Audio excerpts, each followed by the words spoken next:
Hey guys, welcome back to the channel. The list for Rookie of the Year came out, and Blue Jay is there on the list of potential Rookies of the Year in the AL. So top 5, we got Spencer Horwitz, and I think he's been having a good year, but I was a little surprised to see him so high up on the list. What do you think his odds are, Logan? Well, he's a dark horse for sure. Let's be honest. His odds are at 15,000 to 1. Like, we're talking about a dark horse is dark. Dark. But just the fact that he cracked the top 5, I think, is something he can hang his hat on. He's having a good season. He's having a good season. I mean, the numbers are there: 270, 270 average, 358 on base, 450 slugging. So that's like he's got an 800 OPS, above 800 OPS, right? So weighted runs created plus 131, which is actually the highest of all of the top 5 candidates. These are the sort of things that are getting him in there. We know from watching he has great at bats. Yeah. It's the only thing keeping him down is his position. He doesn't play a premium position, so he's only accrued 2.1 WAR this year, where everyone else is 3 or higher in this kind of Rookie of the Year American League conversation. So that's why he's a dark horse for sure. They definitely weight the WAR high when they're judging for these things. But yeah, he's in there. He's in there. We should talk about it because he's another bright spot in a not so bright season. Yeah, and I mean it's sort of like his arrival he was in the first tranche of players that came up this year that started to change the energy, and immediately he had an immediate impact when he was brought up. He just started having good bats immediately. Some of the other guys like Barger and some of the other, they took a little bit of time to start to figure Barger it out. Barger had to go back down to figure it out. Yeah, Jimenez has been good and consistent, but he's a little bit lower on the average side. But Horwitz far less pop too. The pop came for Horwitz, yeah, right? Yeah, and Horwitz came with average, good at bats, started putting them out of the park.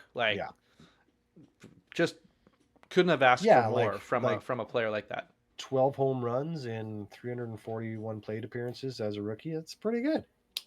It's pretty good. Absolutely. For a guy that doesn't have any pop, according to the league and the people who evaluate prospects. Well, when you have an OPS of 800 or more, there's some pop in your bat. There's got to be some pop there. It's impossible to not.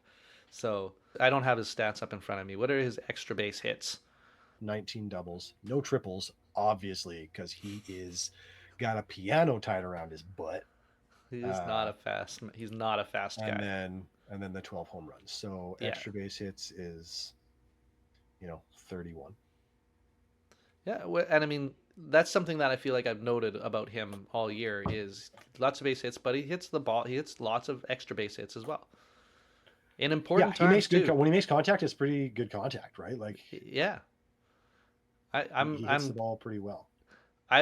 So we're looking at the list, and I don't know how you feel about pitchers and this kind of position, because like the Rookie of the Year, like for players that are very established, we've got MVP and Cy Young, and then Rookie of the Year is just all one thing together. And so if you have a good year as a pitcher on a high profile team, it feels like they're going to give it to Hugh.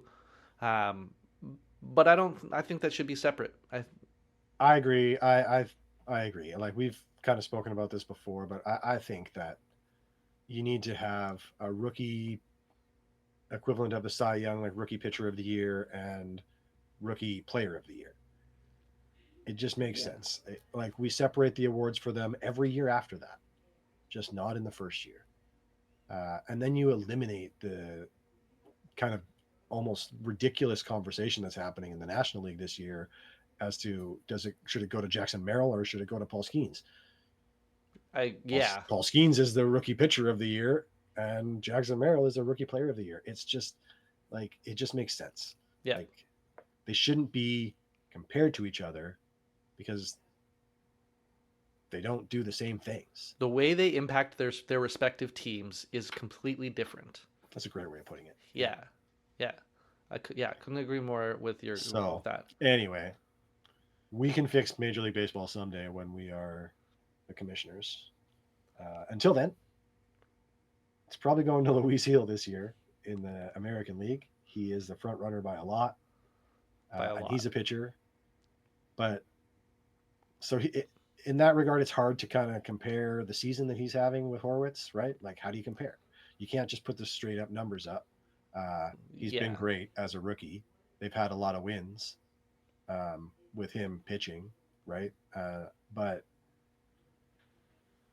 you know, Three of the four of three of the top five, but three of the four ahead of Horwitz are AL East. No, they all yeah, at are. least Sorry, they're I meant all, playoff. They're all yeah, yeah, yeah. all playoff teams, They're all playoff teams. except for the Red Sox, which I don't think are going to be a playoff team.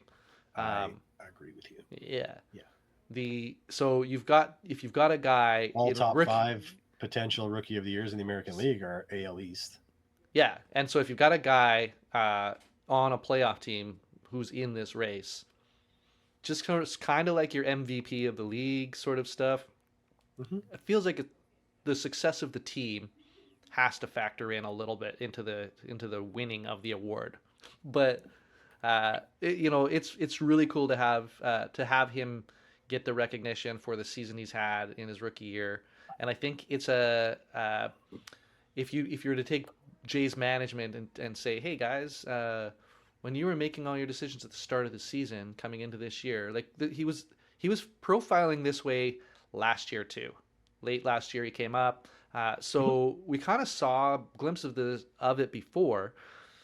So when you're making this decision at the start of the year to not bring him up and to bring in whoever else you brought into the team, that's where I'm Daniel Vogelback. there. So like I'm having a hard time with the decision making there because uh, he's been pretty consistently this guy. He was consistent in the minors and he brought it and translated right to his major league play. So I'm confused as to what they were doing with him because he's been a breath of fresh air. It's 100% the positional problem. Where does he play? Where do you play him and have him hit somewhere effectively in the lineup? Because he's not a two-hole hitter, even though we hit him there. He's not a two-hole hitter. He's too slow. He's Yeah, not. He's not a cleanup hitter. He doesn't doesn't quite. have Yeah, quite the like power or whatever to be like quite the slug to yeah, be a cleanup hitter. yeah. So like you're trying to force his bat into the lineup as a DH basically, or you put him at first base and let Vladdy play third and Vladdy DH. Like those are the options right now. It's clear that he's not a second baseman. People were pretty high on him at second base. He did okay, but like, come on. He's got no range. He's not a second baseman, obviously. Right. I'm with you. The Jays are off of it, I think, too. Like he hasn't played second since Will Wagner came to the team. We might Yeah, see him play second one or two more times, but I don't think so because they're getting a look at Leo Jimenez at second just because, like you got a shortstop. We've got a shortstop. And we've got a okay. backup shortstop. It's Ernie Clement. So, like, So are we saying as so much as this I is like, this is where I'm getting. Yeah, well, we're pumping up Horwitz, and it's great to do. but He will not be a Blue Jay next year. I was like, really? Like it's like so they were going here because like What do you give? What chances do you give? This question goes out to everybody that's watching. everybody. Please sound off in the comments. What percent chance do you give Spencer Horwitz of being a Blue Jay in 2025? I'm giving it less than 50. I'm Me probably too. going to say I'm like under 50. I'm going to say about a 40% chance that Yeah, Spencer Horwitz is a Blue Jay. I'm in the 35 to 40% range myself. That's exactly where I sit. Yeah, yeah, and He's one of your best trade pieces. yes, And yeah. currently, like, you don't have a great spot for him. It's hard to fit him in. So take advantage. Trade him. Well, I think we should maybe enter there. But let us know what you think the odds are of Horowitz being a Blue Jay next year, because we think they may not be. Anyway, let us know, and we'll see you guys in the next video. Okay, take care. Go Jays. Peace.